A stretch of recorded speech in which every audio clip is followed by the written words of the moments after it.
bonjour à toutes, bonjour à tous. J'espère que vous allez très bien et je suis ravie de vous retrouver pour cette nouvelle vidéo dans laquelle nous allons parler des énergies pour le mois de septembre 2023. Alors évidemment, vos énergies, à condition que vous vous reconnaissiez dans ce tirage et que cela ait du sens pour vous. Merci pour votre présence. J'espère que vous allez toutes et tous très bien. J'espère que vous avez passé un bel été ou que vous finissez de passer un bel été. Alors, pour ce tirage, on va parler tout d'abord des arcanes majeures. Vous avez le jugement. Le jugement, c'est une carte importante parce qu'elle nous donne une idée de peut-être une énergie dominante pour vous, une énergie ressource, une quête ou des attentes. On va voir ça. Arcane majeure, vous avez l'étoile dans ce que vous désirez le plus. Vous avez le chariot dans la sphère professionnelle, la grande prêtresse dans ce qui est peut-être en train de se jouer pour vous. Ensuite, des épées, des deniers, des coupes. Et pas de bâton pour vous sur ce mois de septembre. D'accord. Et c'est un jeu étonnant, enfin un tirage étonnant. Balance, je veux juste regarder. Au mois d'août, vous aviez le pendu, donc le jugement pour le mois de septembre. Et en octobre, vous allez vers le magicien, l'impératrice et l'ermite. D'accord. Juillet, août sont peut-être 2 mois qui vous ont poussé dans vos retranchements, d'une façon ou d'une autre. Au mois de juillet, ça pouvait être un peu explosif, ça pouvait être un peu impulsif, ou bien vous étiez en train de vous débattre aussi, pourquoi pas, avec des choses qui avaient une forme d'emprise sur vous. Août a été possiblement le théâtre d'un arrêt sur image, mais avec en même temps des choses qui évoluent. Simplement, on a l'impression que ça ne bouge pas. Mais ça bouge. Ça bouge. Septembre, le jugement. Le jugement nous explique que vous, d'une façon ou d'une autre, que vous revenez à l'essentiel. Le jugement, c'est une renaissance, souvent qui arrive après une période qui peut être compliquée. Ce qui est étonnant dans votre tirage, je vais vous le dire, c'est que c'est comme si la période compliquée était derrière vous, parce qu'il n'y a pas de drame. La sphère professionnelle, c'est vraiment très belle énergie. La sphère sentimentale, c'est pareil. Vous avez un état d'esprit qui est plutôt vers le positif, tourné vers le positif. Mais curieusement, c'est comme si vous étiez en train de traîner derrière vous des casseroles et que ces casseroles-là, il va falloir vous en débarrasser.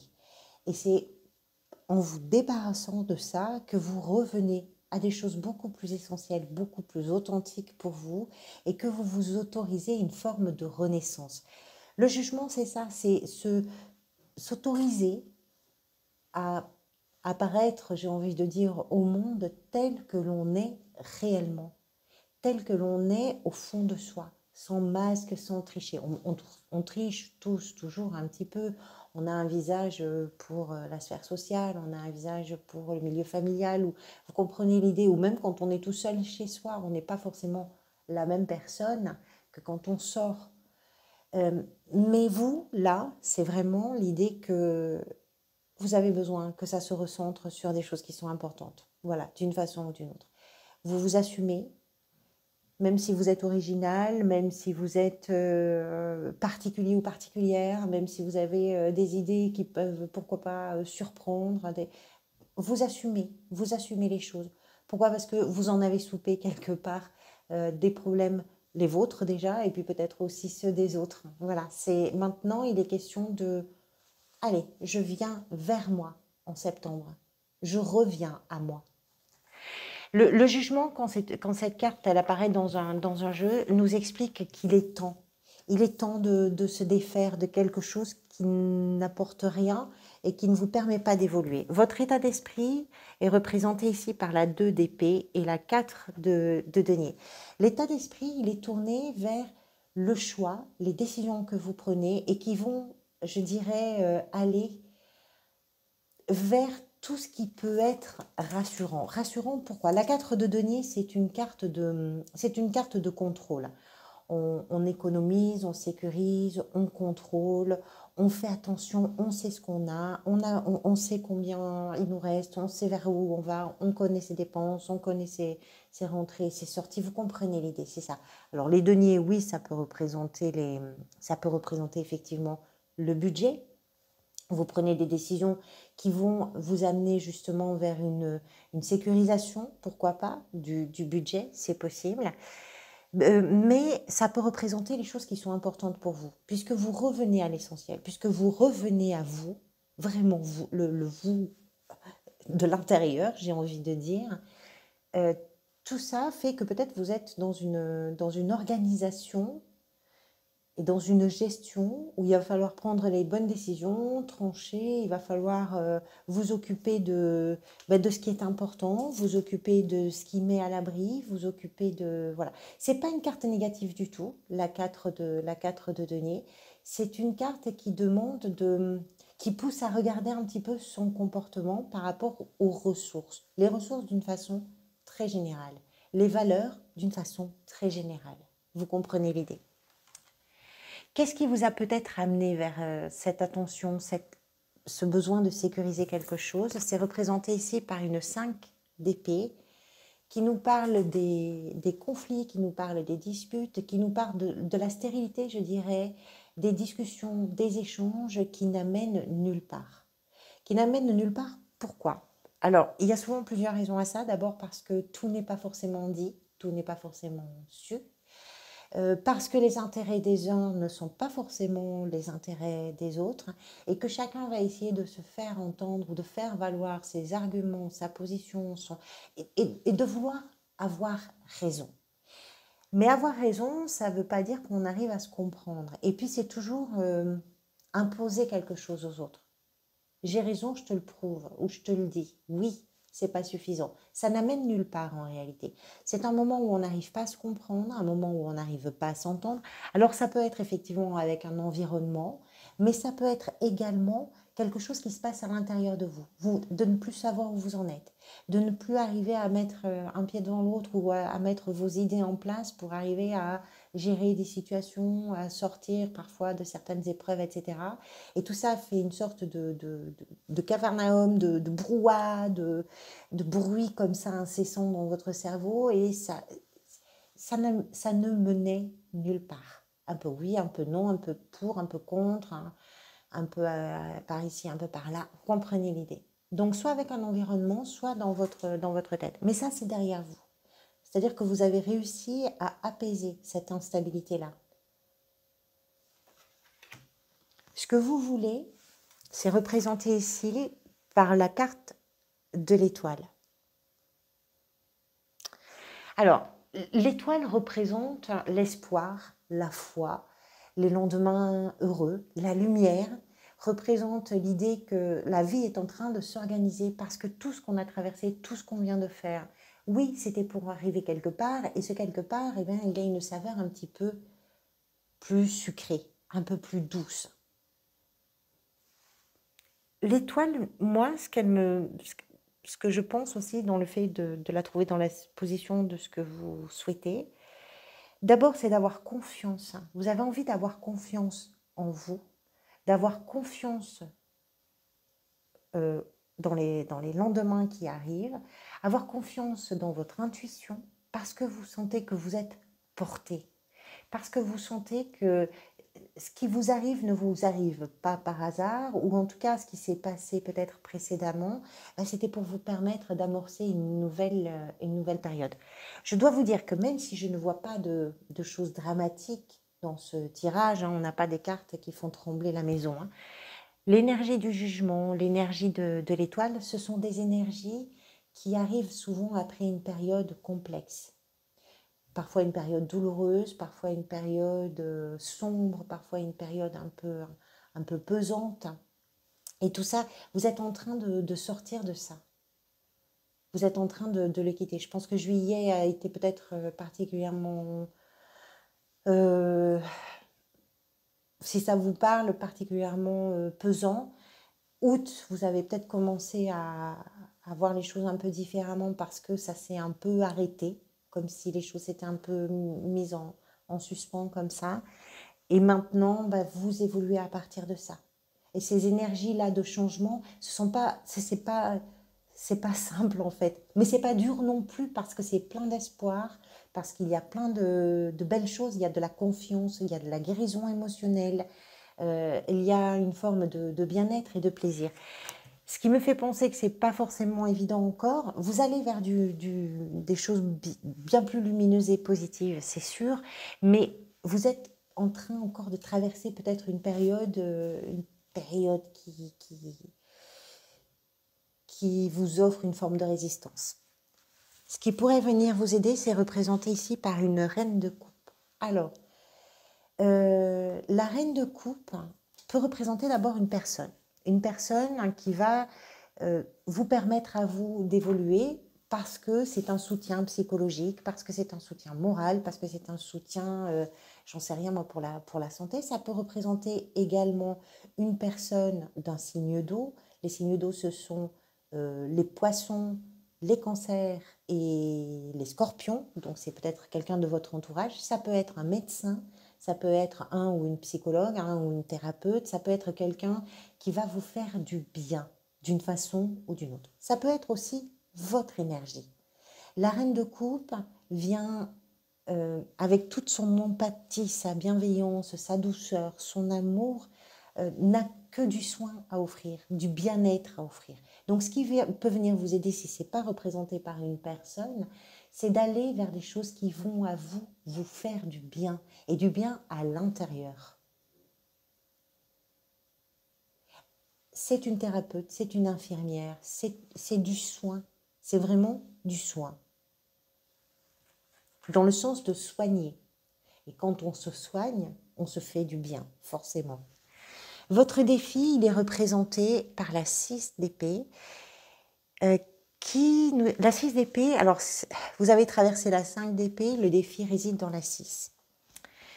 Que ce soit, à mon avis, que ce soit ces conflits avec un environnement ou à l'intérieur de vous, la 6 d'épée nous explique que votre défi, ça va être de couper le cordon avec tout ce qui peut vous relier d'une façon ou d'une autre à ces stress, à cette tension, à cette agitation, à cette instabilité-là.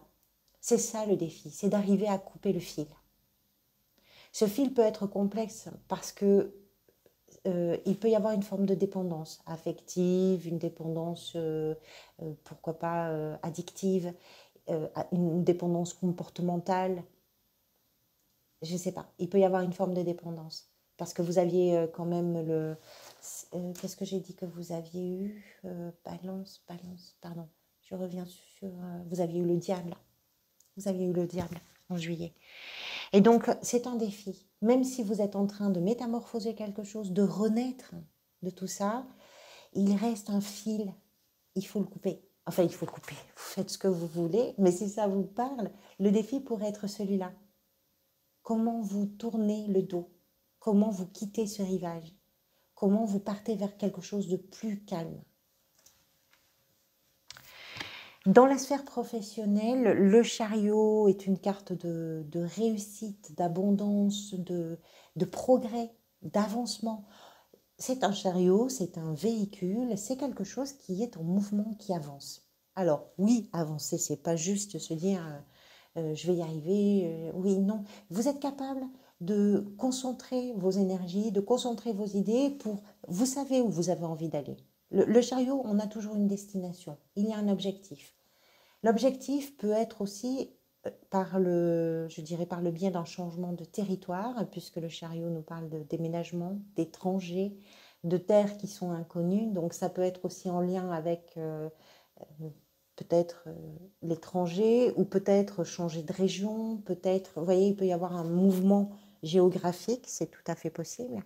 Dans la sphère professionnelle, vous pouvez avoir une mutation, vous pouvez avoir une proposition dans une autre région, peu importe. Ça peut, alors évidemment, c'est une énergie qu'on retrouve dans l'exercice de votre profession, dans votre recherche d'activité ou dans votre gestion du quotidien. C'est une énergie de progression.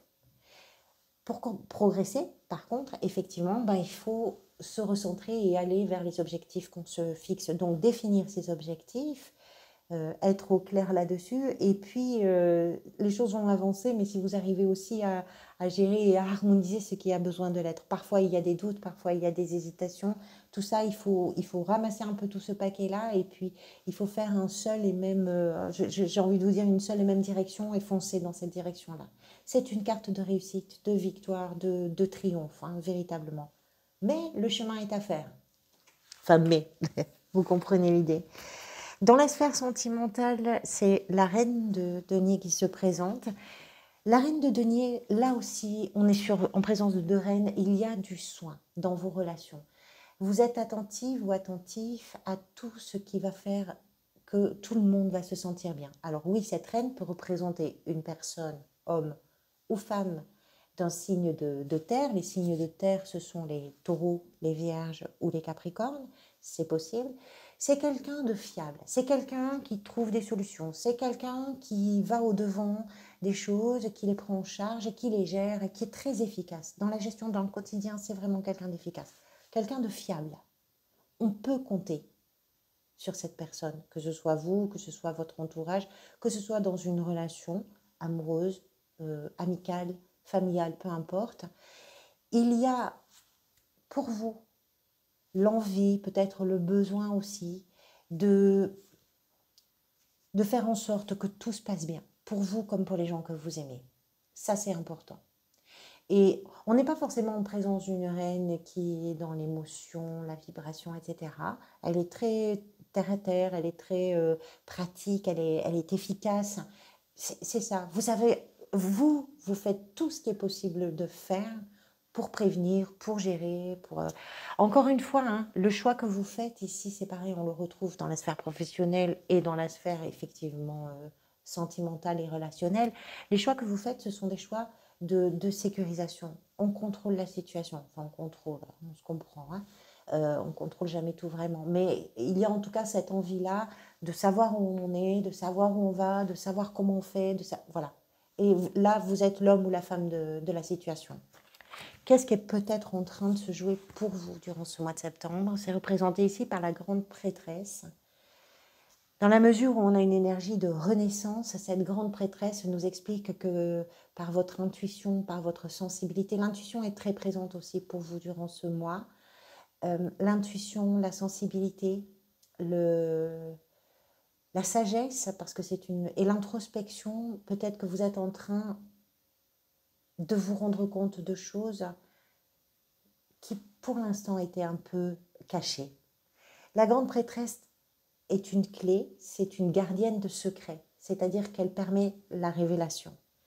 Alors ça peut être vraiment pour vous, vous vous rendez compte vraiment de certaines choses et cette prise de conscience, ces révélations tout d'un coup qui vous parviennent, vous permettent d'appréhender les choses différemment parce que vous avez une façon de comprendre ce qui se passe réellement qui est un petit peu différente des autres. Si les autres vont s'attacher à la forme, vous avez déjà une meilleure connaissance du fond. Donc ce qui se passe là, c'est que vous êtes en train de mettre en lumière sans doute tout un tas de choses qui étaient enfouies à l'intérieur de vous. Et ces choses enfouies tout d'un coup deviennent conscientes. Et cette conscience vous permet vraiment une ouverture, je dirais presque exceptionnelle, de compréhension, d'appréhension du monde qui vous entoure. C'est peut-être ça qui est en train de se jouer pour vous en septembre. La fin du mois est représentée par la 8 d'épée. Je pense que la 8 d'épée, dans la mesure où en plus au mois d'octobre, vous avez le magicien, où on fait vraiment, on réalise ce qu'on a envie de faire et de réaliser, quel que soit le contexte, quels que soient les moyens dont on dispose, etc. Cette 8 d'épée, je pense par rapport à tout ce tirage et ce magicien d'octobre, je pense qu'elle est en train de nous parler de tout ce dont vous êtes justement en train de vous libérer. Pourquoi? Parce que quand on regarde cette carte, on comprend qu'on a un personnage qui est complètement recroquevillé sur lui-même et qui a l'impression d'être prisonnier ou prisonnière de cette cage. En réalité, la cage est ouverte et rien ne retient ce personnage. Et je pense que c'est ça, c'est-à-dire que vous vous émancipez de certaines idées que vous avez peut-être très longtemps confortées, maintenues, peut-être parce qu'un environnement ne vous aidait pas non plus à vous en émanciper, peut-être parce que vous-même, vous n'étiez pas prêt ou prête encore à faire ce travail de considération et de renaissance. Vous êtes vraiment sur un mois d'émancipation. Et je pense que c'est assez profond et ça doit être assez bouleversant pour vous. Voilà pour vous, amis Balance. Merci beaucoup pour votre présence, pour tous vos engagements, pour tous vos retours, vraiment, de tout mon cœur. Je suis ravie que vous soyez plus de 5000, c'est assez impressionnant pour moi. Donc merci vraiment d'être là. Prenez soin de vous, prenez soin des gens que vous aimez, profitez bien de l'instant présent, évidemment. Et moi, je vous dis à très bientôt.